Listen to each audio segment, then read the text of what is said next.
Hi everyone, this is Debbie again sa DNG VA. So for aspiring VA, yung mga freelancers na gusto pang matuto about inventory, I will be sharing you a video about how to track or how to manage your inventory using this accounting software, Zoho. Zoho is a free plan. You can use a free plan, and there's also a Zuhu Books. Pwede kayong mag-sign up for a free plan. Then pwede din kayong mag-subscribe to upgrade it kapag masyado ng needed na features nito. So basically, kapag free plan siya, most of the features are lang siya, limited.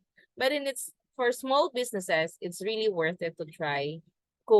Kasi kung hindi naman ganong kalaki, but then you can do inventory managing and tracking, and then purchasing, and then invoicing, and then it can also generate reports.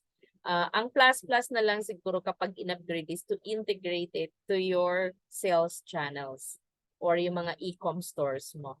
So, yes, we will be tackling that moving forward kung paano natin i-enter ang item or ang inventory to the software, paano tayo gagawa ng PO, paano tayo mag-i-invoice.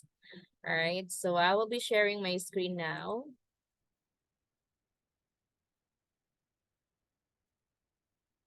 Okay.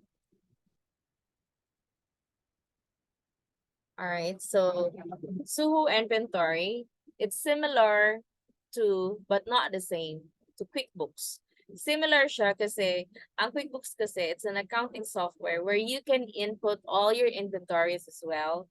You can do a purchase order, you can invoice. So most feature ng QuickBooks doing accounting. So sa Zuhu inventory is they do track most of the time inventory, but then you can also do purchases, ganyan. So parang eto, meron namang Zuho Books na yung mga natin is kunyari if you have to do balance sheet, profit and loss, ganon. Merong tinatawag na it's a free plan as well. Pwede ka din mag-sign up ng free just to para ma-familiarize niyo yung software. The reason I wanted to discuss further about how to track inventory kasi sa supply chain or sa e-commerce businesses, most of them talaga is yung managing ng inventory nila is na rin, online. Hindi, kumbaga, accessible, naka-digital. Kasi hindi, kumbaga, most of them talagang i-connect nila sa mga sales channels nila.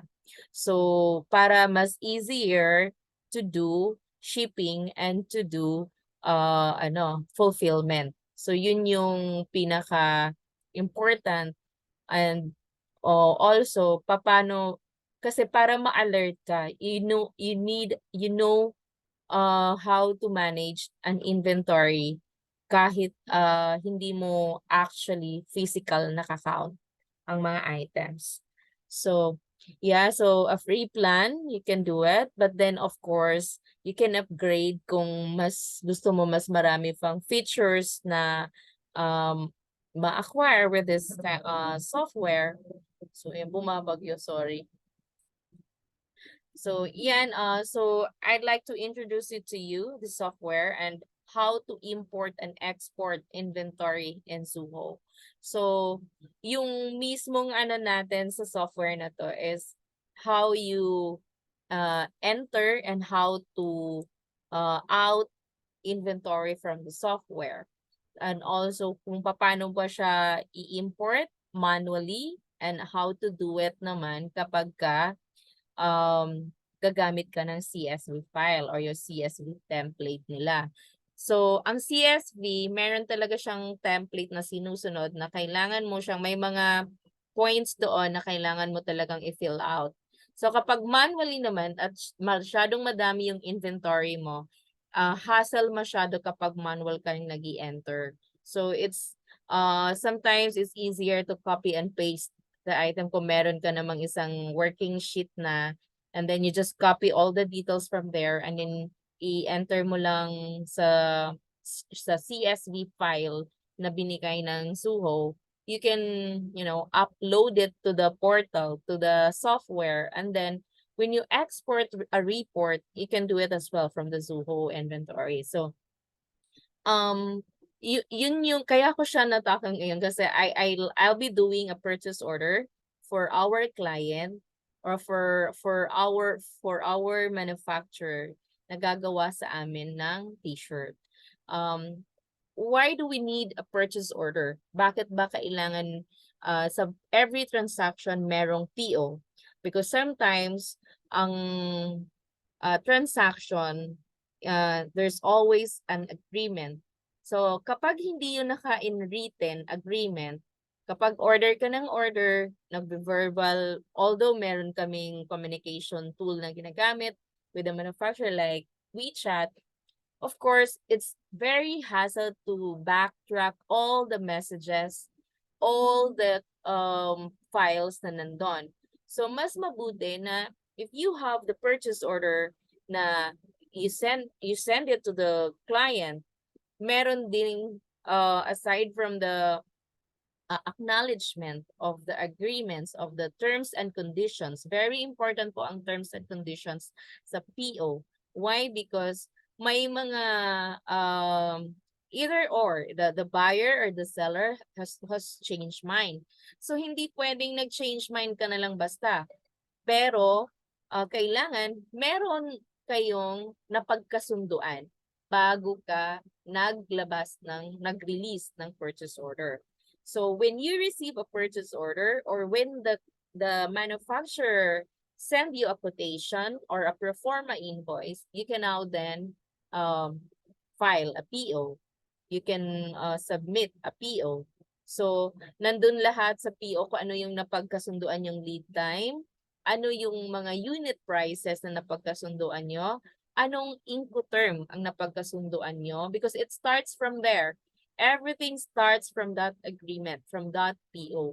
Kasi pag sinabi ni supplier ni supplier na we didn't disclose to you na ang ating prices is in FOB.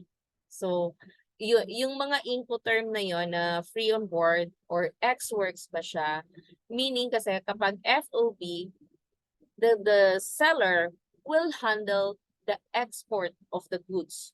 So ang obligation ni seller is from yung quotation ng presyo niya sa iyo is until they deliver the goods, the export or they do the clearance of the goods from the origin country. So sila ang merong sila ang may obligasyon na kanila dapat magpapa-clearance sa kanilang origin country. So pag hindi naman ang yun ang usapan, for example, very kasi common po yung FOB and ex-works. So kapag ex-works, halimbawa, hangan pa kasi parang para maano lang kayo in terms of agreements, baka ma-overwhelm kayo sa tawag nito sa ating information. So I'll just have to discuss with this briefly lang. So ang Incoterms halimbawa sa purchase order nyo is ex-works. So that means ang pricing na binigay sa inyo ng supplier is you have to take her as a buyer, you have to take her the delivery from the factory or from their warehouse until you do the export clearance. So meaning babayaran mo yung transport cost from the warehouse or from the factory to the port of departure. So kung by sea ba yan, by air ba yan. So kung saan ang obligation mo, ang babayaran mong is you have to take care, yung presyo mo na yan is just from the factory lang, factory price. Yun yung ex-works. But then ang transport cost from the warehouse, from the factory, and then the export clearance, you will have to pay for that. Kailangan, kumbaga, klaro sa inyong usapan yon na pag sinabi niyang naka-FOB kayo na presyo, so meaning mas mataas ang presyo ng FOB sa ex-works. Kasi ang FOB, ini-include na nila ang transport cost and export clearance cost doon sa mga unit prices. So kapag sabihin niya na, oh, you tell your forwarder, kung halimbawa may sarili kayong forwarder, you tell your forwarder to pick up the goods. Oh, why? Our prices is in FOB. So, ganun yon. So, itong ibang Incoterms na to, i-discuss natin to for other video kasi masyado siyang madami. So, ganun. Sa purchase order terms and condition, dapat alam mo ang lead time, alam mo ang Incoterms na nakapaloob doon sa presyohan nyo, at alam mo kung kailan siya matatapos ng mass production, lead time of the mass production, and then the transit time delivery, kung sila man ang mag-handle ng logistics. So, important of course sa terms and conditions nyo, the unit prices. Dapat kung ano yung nasa PI niya or pro forma invoice niya, dapat yun yung nasa PO mo. And then, kung need ba yan ng export license, it has to be stated as well sa iyong PO. Or doon sa packing, shipping marks, if you need to put it in there na kailangan ng ating PO ay merong ganitong kondisyon na kapag na-late ka ng delivery, may 1%, or for my losses, you have to replace it for a damage fee like 500 or something. O ganyan. So, kailangan nakalagay yun lahat sa PO. So, to generate as well invoice, kapag halimbawa, as a sourcer or fulfillment, mag-i-invoice ka din sa iyong mga, kasi from buyer to seller, kung ako ang buyer, ang mag-i-invoice sa akin is yung si manufacturer. Pag kami naman, then we supply the goods to our client, retailer clients, we invoice to the retailer. So yun yun. So yun yung doon. Ikaw magbibigay ng PO kay supplier, si supplier magbibigay sa'yo ng invoice, but then you as a fulfillment logistics, or ikaw ang order fulfillment or product sourcing ni retailer, you have to invoice the retailer. So dito sa Zuho, pwede din natin siyang gamitin for invoices. So how Zuho helps businesses? As way back dun sa mga nabanggit ko, of course, it automates your inventory. It manages your inventory, your purchasing, and your invoicing. As well as it can connect to your sales channels. It's easier for every business na kapag remote ka and then e-commerce ka, it sounds like meron kang online store and then you have to connect your online store to this one. And then all inventory, pag merong nag-order online, it will deduct from your inventory or from your Zuho inventory. So it's really easy to manage even if you don't need to physically count your inventory in the warehouse. Meron ka na nakikitang report. Kung hindi man yung totally 100% because there are some returns, replacements, ganyan, the software in itself, tawag nito, record all those discrepancies. Pero dapat talaga may nagmamanage. So, yun. So, basically, the reporting, in order not to stack out of your online store, and also to know the frequency of orders from your suppliers, it really helps for the automation or the integration of your inventory to your sales channels.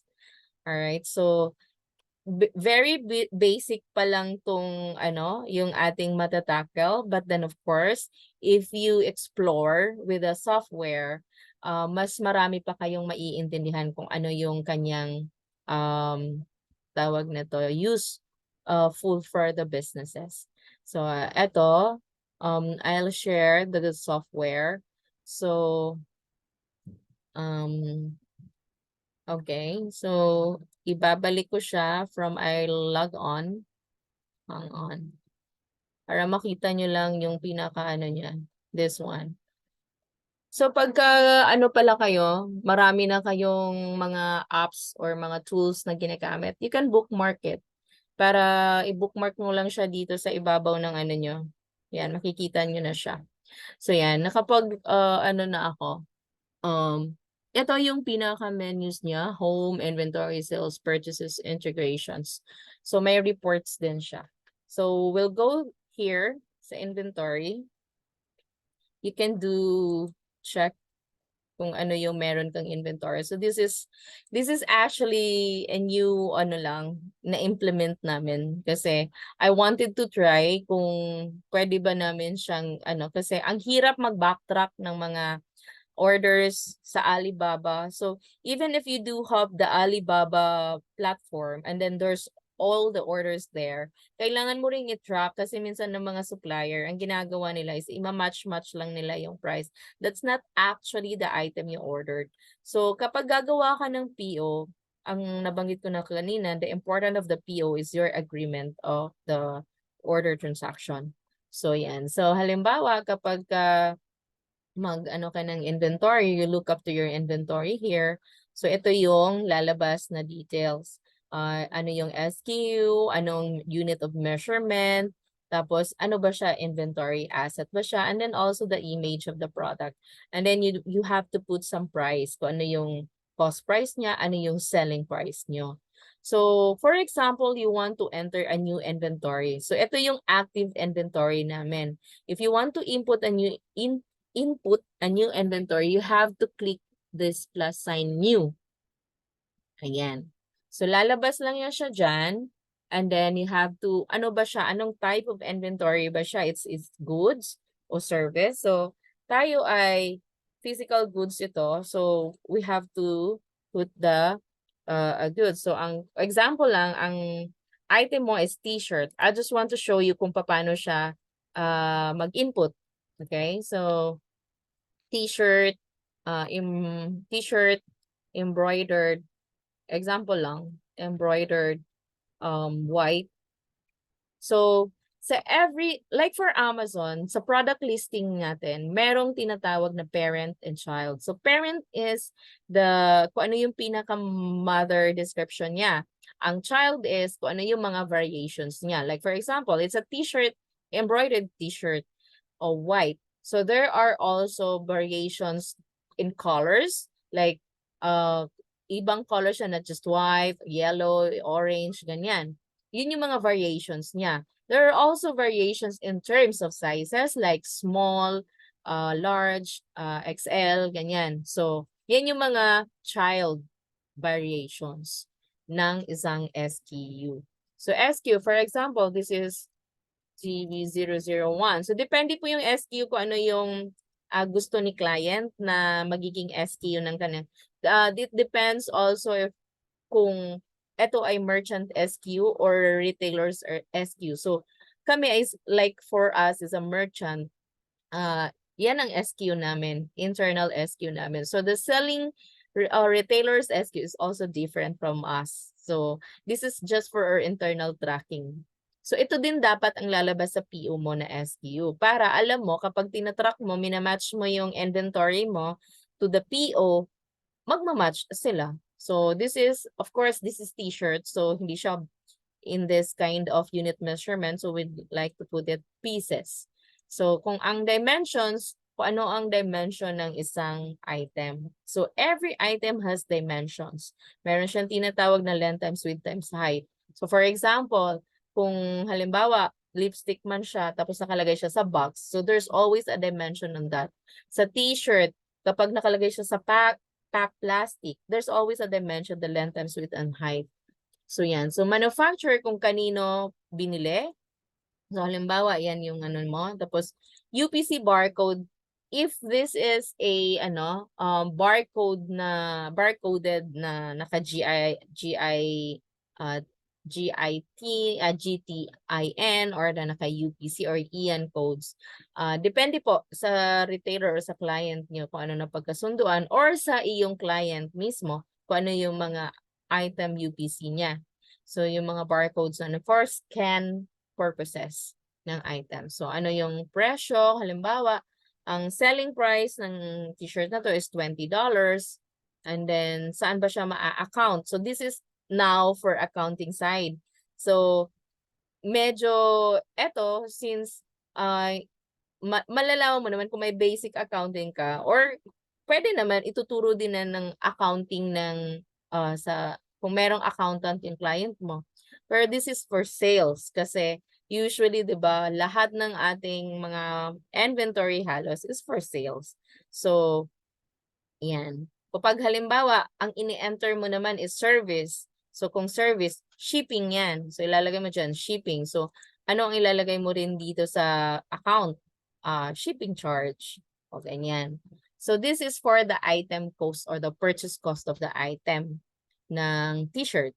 So ang selling niya and then purchase cost price, for example, $5. Ganyan. So a cost of goods sold, yes. And then inventory account, inventory asset, or inventory stock asset. So isa pa lang naman yung naano dyan. Kasi non-inventory ang service, inventory ang isang tawag nito physical goods. So pag naka-asterisk siya, kailangan mo siyang i-fill out. So other than that, kapag hindi naman siya kailangan na i-fill out, hindi mo na need na i-fill out. So pagka may mga variations siya, there's also another ano siya kapag meron kang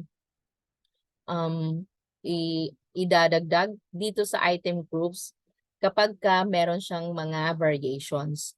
So opening stock halimbawa 100 and then ang opening stock rate per unit depende 'yon sa magiging frequency at saka yung landed nyo. So reorder point kapag halimbawa 10 na lang siya. For example, kapag yan yung pinaka-frequency or sales velocity mo na kailangan mo na mag-order kasi halimbawa bago ka mag-order ng another stock, you have to know the sales velocity of your item. So ilang piraso ba nabibenta sa isang araw? So you have to make sure ano ang reorder point mo dito. So halimbawa, opening stock rate per unit. Okay. I'm not sure. Maglagay lang ako ng ano. Okay, so MPN, ISBN, so depende po yan, mga code po yan ng iyong, kung ano yung physical account, kung naka-UPC ba ka, naka-IAN, or depende po kung ano yun dun sa client. So weight niya, for example, 2 pounds, and then brand niya, halimbawa, pag po siya, iba-ibang retailer ang hawak mo. So ilalagay mo dito kung anong brand siya. So example, lagay ko lang TB. Okay? So meron na akong nakasave na brand. So yan lang pwede ko. Tapos, you have to put an image. So ito halimbawa, yan. O diba nandiyan na siya. Okay, so save ko lang. Alright, so nandito na siya. Ayan. Nandiyan na siyang sa So, kapag halimbawa, gusto mo naman na maramihan, pwede tayong mag-import. So, halimbawa, kapag walang variations walang variations yung items natin. So, titignan natin kung paano ba mag-import. Okay? So, sabi dito, download a sample file. Okay? So, download ko to. So, makikita mo dito kung ano yung format. Alright. So, ilalagay natin ang format niya. Halimbawa, anong item name? T-shirt lang siya lahat. T-shirt. Halimbawa lang. Let's try kung ano niya. Embroidered logo. Tapos, TB001. Yan. Pag maramihan na to, ito yung tinatawag na CSV file. So, kailangan mong tawag nito, i-upload siya. So, yung mga pack and weight, ganyan. Selling price. Alright, so, kunwari ito lang yung aking CSV. May pinalitan lang ako. Para makita lang natin kung paano siya ma-upload. Okay. So, kailangan talaga ako, ang dami kong files. Kung pag mag-freelancing na kayo, kailangan nyo pong tawag na to, mag-folder ng bawat ano nyo, inventory. Files, kasi ang hirap hanapin. Alright, so we'll try. So makita nyo po nakalagay dito, the file you're trying to save may contain features that are not compatible with your current file format because this is a CSV file. So we'll just try. Upload. Okay, where is that? Okay, all files. Okay. Oh my gosh. Nawala siya. Ng ano.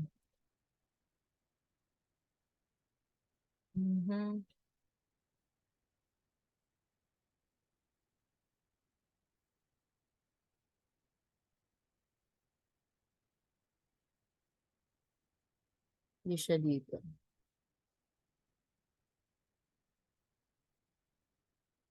Yun.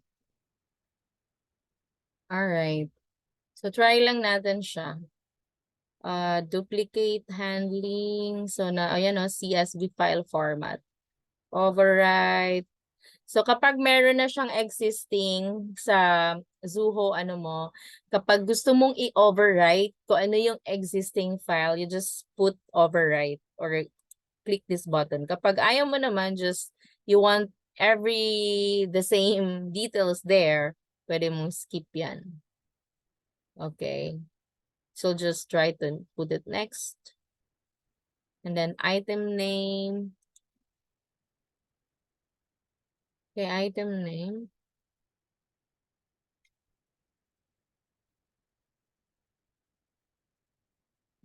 Yeah. It's item name. So ano daw ang pinaka-header ng iyong inventory file? So wala tayong babaguhin kasi wala naman akong binago. Next.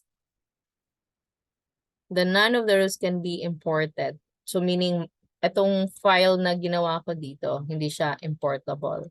Meaning, hindi siya pwedeng tawag na to, hindi siya pwedeng ma-import or ma-input directly. So meron akong mga mali or need na details pa ilagay dito. Ito siguro mga blanco. Compulsory yan. Nalagyan mo. Warehouse name, ganyan. So, ganyan, kapag nag-import ka ng file, hanggang sa pupunta ka sa preview, and then, ma-import mo siya. Pag na-import mo siya lahat, it will display here, dito sa active items mo. So, for example naman, you want to export. So, put it as a export, meaning you have to CSV or naka-XLS or Excel format siya. So, anong gusto mong i-export? So, items. All items ba na nandyan or specific lang? Ganyan. So, kung ano yung date na ano mo yung inventory. So, kung for example, lahat, and I want it in Excel file, ganyan, then export. Kung gusto mo naka-protect yung file, you create a password here. Ganyan. So, export lang natin.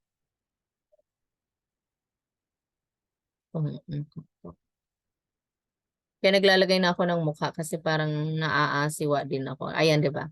In-export natin yung file from the inventory, so ito yung pinaka, kung ano yung nakalagay dito sa portal, yan, in-export lang niya to Excel. So, di ba, very less yung trabaho kasi hindi ka na magta-type ulit. So, pwede mo na lang siyang i-correct kung ano yung mga details na nandyan. And then you can import it again and then export again. Hanggang sa siya, ma-correct mo yung data. So now, yan yung sa pag-input ng inventory. And then also if you have to do some adjustments of your inventory. For example, meron kang babaguhin na ano dyan, kunyari sa inventory, merong quantity adjustment. So just have to put it here kung ano yung date na na-input mo siya, and then ano yung account na yon, if it's income ba o sales, everything. Kung ano yung inventory adjustments na gagawin mo dito. Kung ano ba siya? Kung quantity or value adjustment. So, depende po kung ano yung kailangan gawing adjustment dito sa iyong current or existing inventory.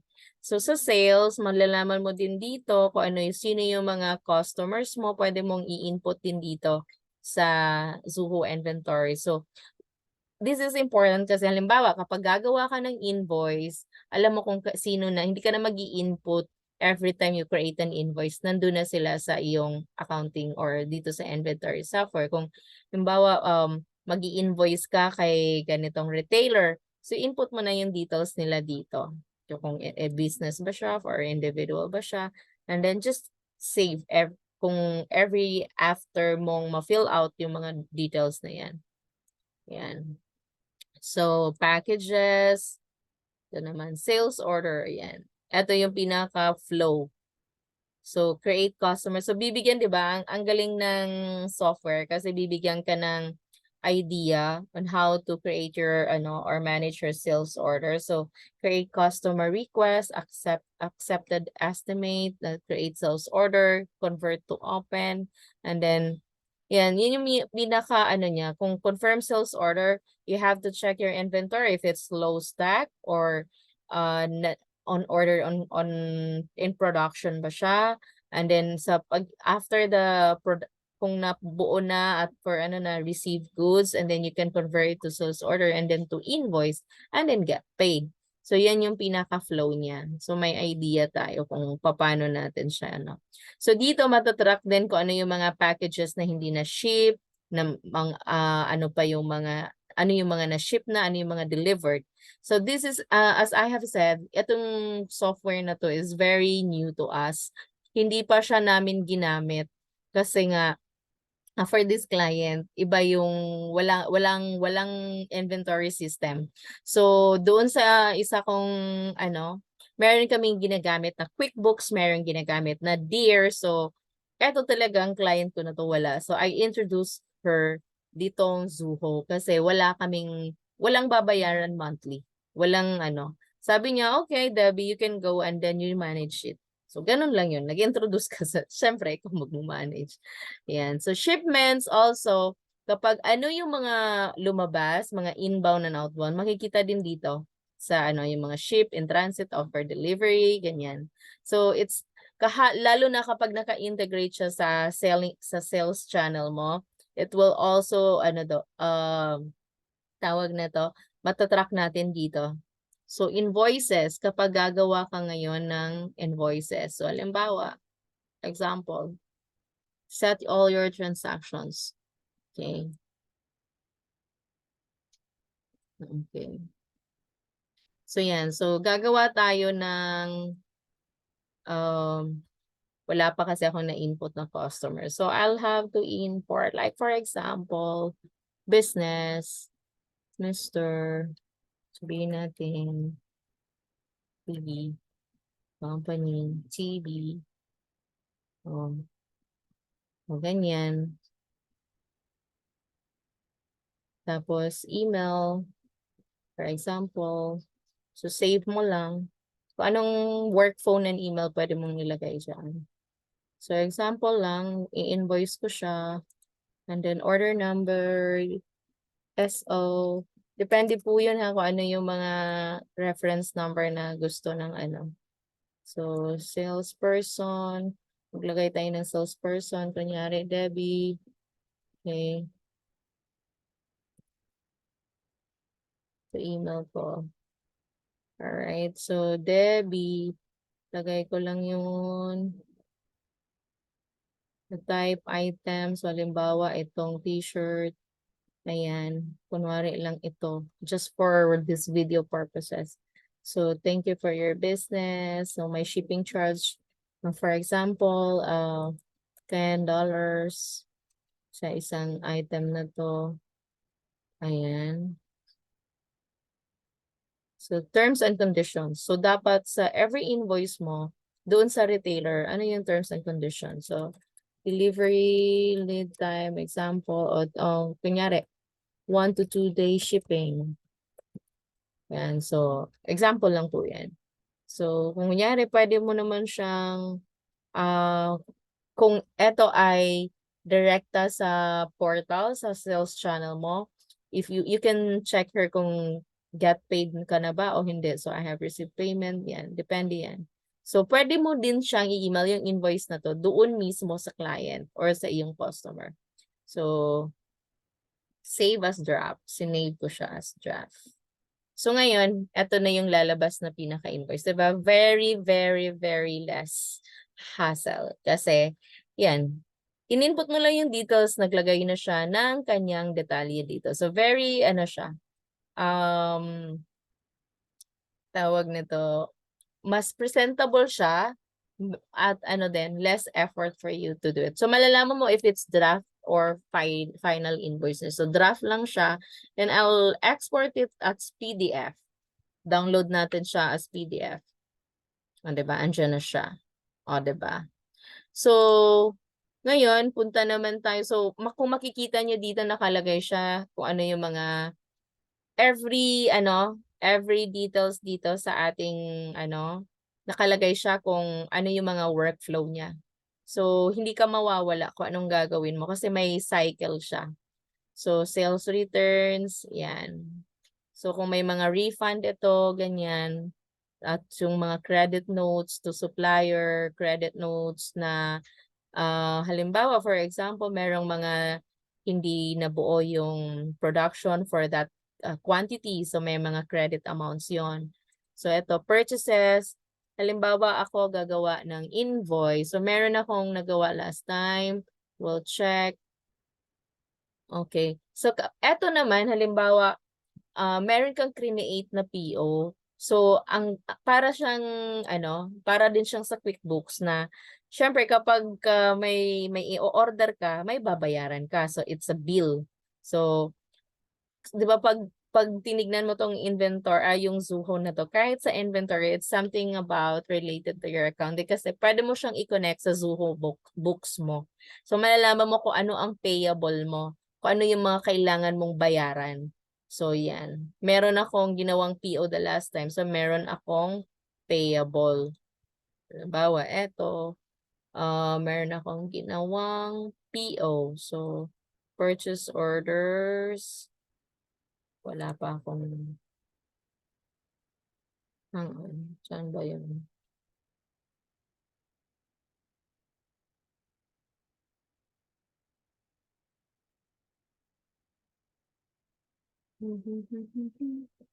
Siya naka-drafts.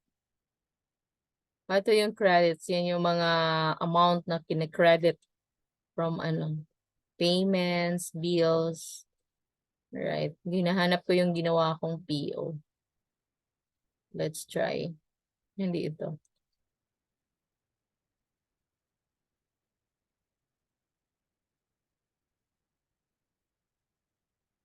Hindi ko ata na save.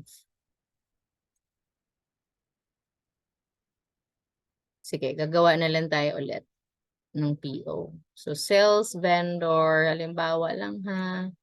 Ayan. Okay, star na lang. Ayan, may nagawa ako last time.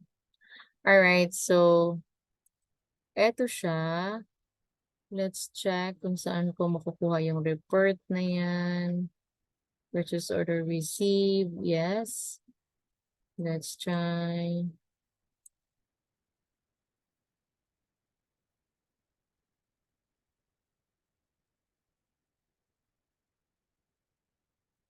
Hindi yan na-receive. Save as in transit. Hindi kasi siya natuloy.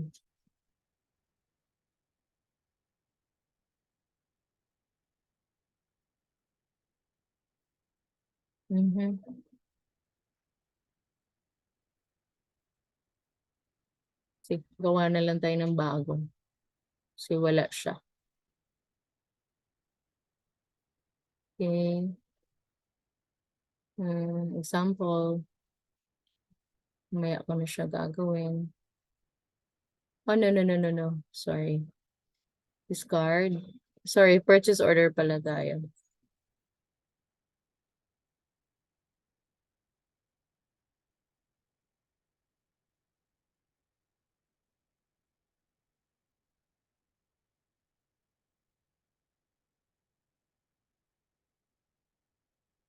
Bakit ayaw niya?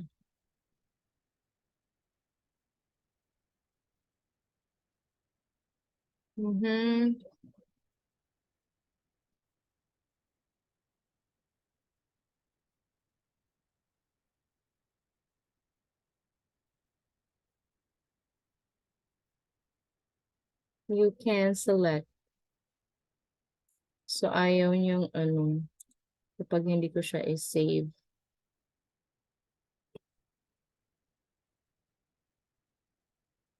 Kailan? Kunwari,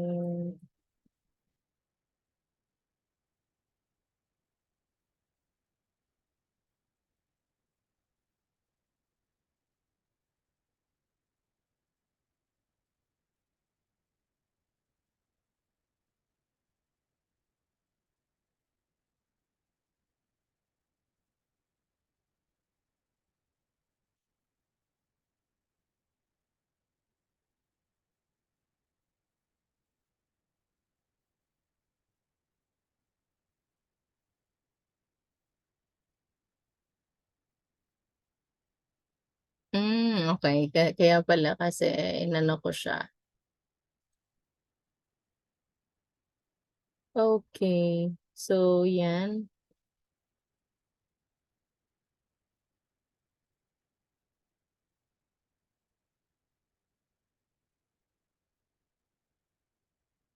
Try ko lang. Purchase order.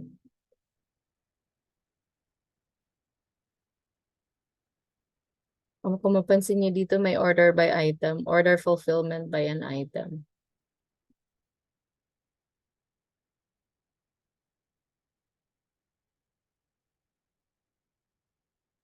Purchase receives, bills, payments made. Hindi yan.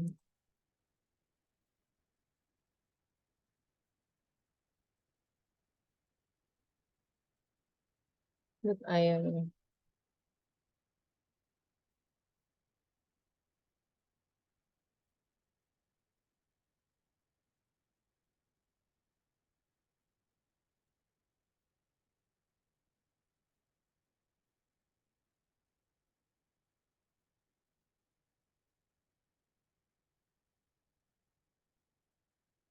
Ayaw niya mag-ano ng PO bago. Pero nag-receive na ako. If you wanna save, yes, leave and discard. Okay. Pinahirapan pa ako eh. O, tapos gagawa ako ng panibago. So, ang purchase order serial number is ano siya? Automatic siyang nagsiseries. Okay, so gagawa ako kunwari, click mo lang yung item dito, lalabas siya. Halimbawa, yan. Tapos, upload. Kung meron kang file attachment artwork ba siya, pwede mong i-attach dito. You can, from your documents, from your computer, from your Google Drive, and then save as draft. So, pakita ko lang sa inyo kung paano siya. So, meron dito, you can email the purchase order or you can send it directly sa pag i-download mo siya. So, you just have to download para makita lang natin output. So, ganyan lang siya. Na-pick up natin. So, once you enter the inventory there, and you just click there kung paano mo siya idadagdag. So, halimbawa pa ganyan, meron na siyang data kaagad. Then, picture, hindi ko lang siya nalagyan ng picture. So, yan for example ang gagawin natin. So, pwede mo siyang isend pag i-send mo siya, directly siyang masasend doon sa data ng cost o ng supplier mo, ng vendor mo na email. Yan. So if this is already done or na-receive na, you can just put it receive or mark issued ganyan. So napansin nyo yung una kong ginawa is 001 na nahirapan ako kasi ayaw niya kasi nakahang yung PO ko. So 002, so meron siya actually protection kapag hindi ka makakagawa ng panibago. As long as meron kang nakahang na PO kung anong nangyari sa kanya. Kung anong status ng PO na yan. Lalo na kapag same siya vendor. So pwede mo siyang i-download, pwede mo siyang i-email or just make it just save it here as draft. So ganun siya. So halimbawa dito naman sa reports, yan. So yun na nakita natin how to do the purchase order, how to do the invoice. And then dito naman sa report, you can export reports from here. So halimbawa, payments received, tignan natin kung anong lalabas sa kanya. So wala pa. So sa inventory summary, important yung inventory summary. So here, meron na tayong summary ng purchase order dyan. So, inventory. So, you can export or this one, alam niyo naman yung itsura na to, shared. So, kapag gusto mong i-print directly, ganyan. So, export as PDF ba siya? So, let's try. Kapag anong lalabas niya, kapag pwede mo siyang protect password kung gusto mong may protection yung file mo. So, let's try kung anong itsura niya. So, ganyan ang lalabas na itsura niya.